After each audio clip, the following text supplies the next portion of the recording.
সালাম আলাইকুম। বর্তমান প্রেক্ষাপটে এই সমাজে, আমাদের সমাজে সবচাইতে কষ্টে জীবনযাপন করে কারা জানেন?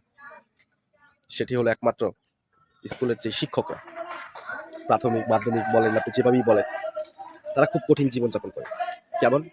যদি আপনাকে আমাকে প্রশ্ন শুনে পারেন, তা আমি এভাবেই বলব যে আহ, তারা একটা শিক্ষক 30,000 টাকা স্যালারি পায়। এই 30,000 টাকা স্যালারি দিয়ে তাদের সংসার চলে না। কিভাবে চলবে এই দ্রব্যমূল্যের বাজারে? তারা তো সমাজের সাথে মিলে চলতে হয়। তারা তো কারো কাছে চাইতে পারে না, কারো কাছে হাত পাততে পারে না, কারণ তারা যে স্কুলের মাস্টার, তাদের অবস্থা খুবই ভয়ানক। তারা মুখ ফুটে কাউকে বলতেও পারে না, কারণ তারা যে শিক্ষক।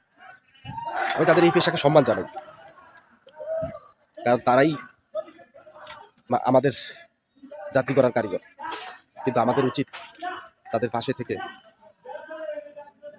তাদের এই বর্তমান যেই দাবিটা, সেটার সাপেক্ষে তাদের পাশে দাঁড়ানো উচিত। কেন নয়? তারাই এই জাতি তৈরি করে। আপনি যেখানে বসে আছেন, সেটাও কিন্তু তাদের অবদান। তাদের অবদানকে আপনি কখনোই অস্বীকার করার সুযোগ নেই। অতএব স্যারদেরকে একটু মূল্যায়ন করুন।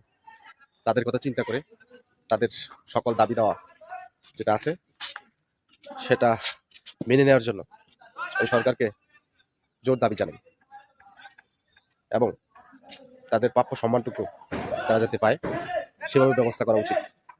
আপনি যদি আরেকটা জিনিস খেয়াল করেন, এই সমাজে যতগুলো শিক্ষক আছে, ম্যাক্সিমাম, শতকরা 95%, যদি আমি শিক্ষকদের ধরি, তাদের সবারই চেক বন্ধ।